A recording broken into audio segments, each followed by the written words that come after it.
The Lakers' championship hopes this season are slipping away, and it's not just because of Luka's injury. That incident may have only scratched the surface. According to insiders, tensions boiled over after the April 2nd game against the Thunder, when Austin Reaves and Bronny James got into a heated confrontation. But Reaves didn't just speak his mind, he went all out, and what happened next is what truly left everyone stunned. I did what I did, and I'd do it again. Yeah, Austin didn't back down at all. He stood firmly behind what he did, and from what insiders are saying, it all traces back to some comments Bronny James made about Luka's injury. Once you hear what was said and how LeBron James is tied into the situation, it starts to paint a much clearer picture. While fans were focused on the Lakers getting blown out by 43 against the Thunder, the real story had nothing to do with the scoreboard. The real chaos began the moment Luka went down. This wasn't just a physical injury. It hit him hard emotionally too. He was just one game away from reaching the 65-game minimum for MVP eligibility, already leading the league with 33.5 points per game and carrying the team night after night. Then, in an instant, everything changed. His leg gave out, and he was left lying on the hardwood in Oklahoma City. As he made his way off the court, you could see it written all over his face. He knew his season might be over. But while Luka was dealing with that kind of heartbreak, something ugly was unfolding behind the scenes in the Paycom Center tunnel. Something that would eventually push Austin Reaves over the edge. And it gets worse. Even before the altercation between Reaves and Bronny, there was a courtside fan who crossed the line completely mocking Luka, telling him to stop crying, even taking shots at his defense while he could barely stand. It was completely out of pocket. Reaves didn't ignore it. He stepped in immediately, going into full protective mode. He got right up in that fan's face, and that's when things really started to escalate. Now you don't want to play defense. Shut the f*** up. Shut up, it's fucking hurting. It's the Love Kids. Austin didn't care about fines or how the league might react. He saw his friend in pain and snapped. That was it. In that moment, he was the only one showing real emotion while LeBron James, the team's supposed leader, stayed silent. But that silence was just part of a much bigger issue. By that point, the tension had already been building. According to insiders, the Lakers hadn't truly been functioning as one unit for a while. Instead, it felt like two separate groups sharing the same court, one orbiting LeBron, and the other built around Luka and Austin Reaves. So when those two sides finally crossed paths in the tunnel minutes later, it didn't just spark an argument, it ignited something far more serious.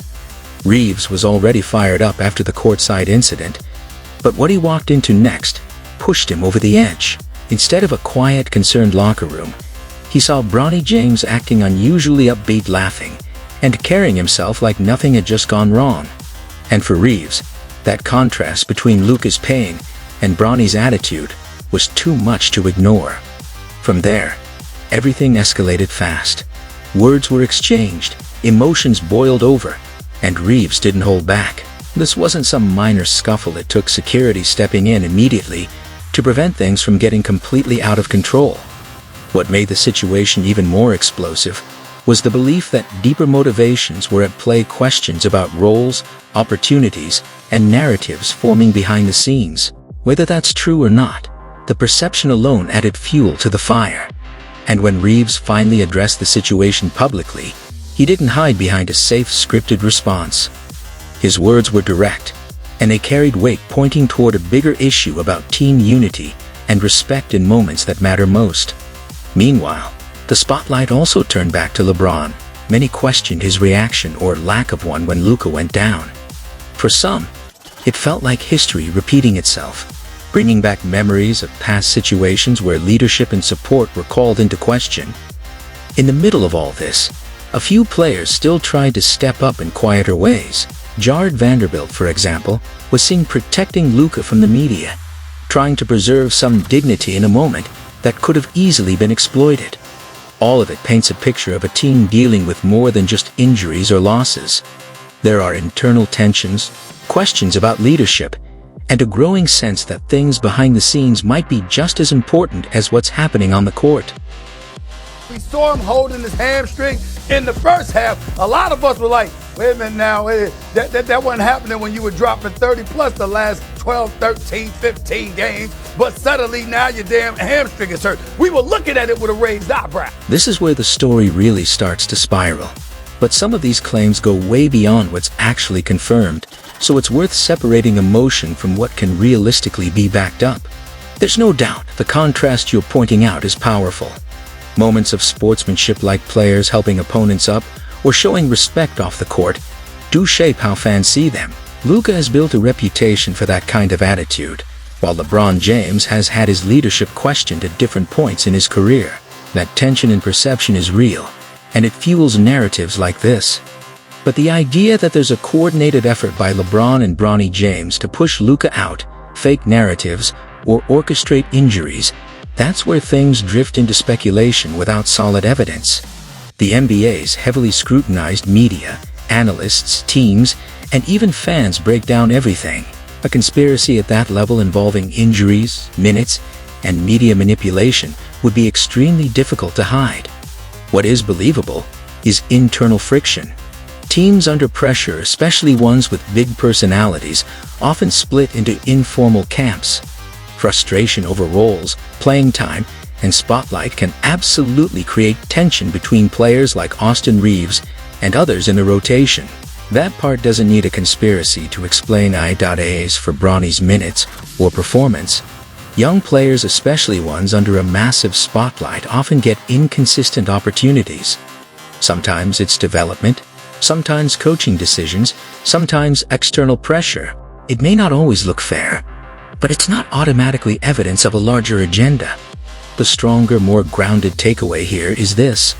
The Lakers, as you're describing them, look like a team dealing with ego clashes, unclear leadership, and emotional reactions under pressure. When a key player goes down, those cracks don't just show, they widen fast. Duo on the floor together. Bronny to LeBron. It's easy to see how this starts to feel like something bigger, but a lot of what you're describing leans heavily into speculation rather than what can actually be verified. A cleaner, more grounded rewrite would sound like this. The play itself was a mess, completely out of sync, and raising serious questions about decision-making on the floor. And when moments like that pile up, frustration naturally follows. Bronny James has been under intense scrutiny, and every mistake gets magnified, especially given the spotlight that comes with being LeBron James's son. But tying that directly to intentional favoritism, brand deals, or a larger agenda is where things become unclear. There's no concrete evidence that lineup decisions are being driven by a documentary or off-court narrative. Coaching choices can be questionable, sure, but they're still basketball decisions at their core. The situation with Austin Reaves adds another layer. His injury coming shortly after a heated moment might feel suspicious, but injuries, especially things like oblique strains, are common in the NBA and often happen without warning. The timing may look convenient, but that alone doesn't prove intent. What does seem realistic is a locker room dealing with pressure, hierarchy, and clashing personalities.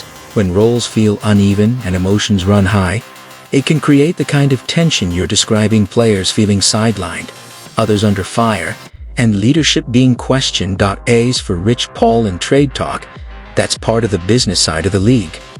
Agents push narratives, teams explore options, and players get caught in the middle. It doesn't necessarily point to a coordinated effort to push specific players out. It's often just how roster building works in a high-stakes environment. So instead of a full conspiracy, what this really looks like is a mix of pressure, perception, and internal conflict, which in a market like the Lakers can quickly spiral into something that feels much bigger than it actually is. The Lakers, I would probably be targeting the Memphis Grizzlies as a trade partner for Jaren Jackson. Yeah, that'd be a great fit. Or you could say, let me withhold that, but this comes with a Austin Reaves. This comes with a very unemotional attack. Here's a tighter, cleaner rewrite that keeps the intensity, but removes the leaps in logic by pushing for a potential Austin Reaves trade. It can look less like a basketball move and more like a shift in team dynamics. Reaves has been one of Luka's closest allies on the floor, so moving him would naturally change the balance inside the locker room. And when you take away players who are willing to take big shots and handle pressure, what's left is a group that may struggle to fill that same role consistently. Once Luka went down, the spotlight immediately shifted, and that's where LeBron James stepped in front of the narrative. In the post-game interview after the loss to Dallas, instead of focusing on injuries or missing pieces, he pointed to defensive lapses as the main issue. On the surface, that's a standard answer, but to some, it felt like a way to redirect blame away from the bigger situation. In high-pressure teams like the Lakers, this kind of response isn't unusual. Leaders often try to control the message, especially after a bad loss. But when the team is already dealing with injuries and internal tension, even routine comments can come across as deflection. And that's what fuels the larger controversy around what's really going on behind the scenes. But I thought defensively, we had some breakdowns. I think, especially in the first half, we gave too many transition points. And then we allowed a lot of the key guys get to their... I'll keep the intensity, but ground it so it reads strong without jumping to conclusions. The Mavericks dropped 134, and the focus still shifted to defensive rotations. That's where the frustration comes in. When Luka Doncic and Austin Reaves weren't even on the floor, yet the defense looked worse, it naturally raises questions about who's really responsible. If they were supposedly the weak links, the results without them don't exactly support that claim. At the same time, LeBron James pointing to defense isn't unusual. That's a standard post-game response after giving up that many points, but in this context, it comes off differently. With injuries piling up and roles shifting, even a routine answer can feel like deflection, especially to fans already questioning leadership and accountability. Where things often get exaggerated is turning that into a coordinated smear campaign. There have been past situations like with Kyrie Irving or Kevin Love, where tensions, media narratives, and personality clashes became public. But those situations were complex injuries. Contract dynamics, locker room fit, and pressure all played a role. It wasn't as simple as one person controlling everything behind the scenes. What you're really seeing here is a familiar pattern in high-pressure teams when expectations are sky-high. Losses get dissected, leadership gets questioned, and narratives form fast. Some players get blamed more than others, and perception can shift quickly depending on who's available, who's producing, and who's speaking publicly. I feel I just left the Lakers locker room where I saw a very quiet and somber Luka Doncic by himself in the corner of the locker, put a brace or a sleeve on that left hamstring of his. Walk down the hallway of that locker room, and the pressure is impossible to ignore. Every camera angle, every quote, every stretch of bad form gets pulled into a bigger narrative about legacy, responsibility, and survival. In the middle of it, LeBron James is often portrayed as the veteran centerpiece holding together a team that's constantly being reshaped by injuries, lineup changes, and expectation. At the same time, the absence of key contributors and shifting rotations has thrown the Lakers' rhythm off balance. What once looked like a stable, competitive structure now feels inconsistent, with chemistry and roles still finding their identity over the course of the season. That's why opinions around the franchise are split.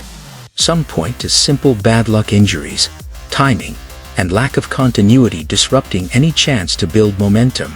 Others argue the issue is deeper roster construction, fit, and whether the current setup can realistically support a championship-level system.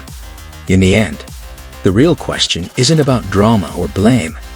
It's whether this group can stabilize and compete at the highest level as currently built, or whether the front office eventually has to rethink the structure to get back to true contender status.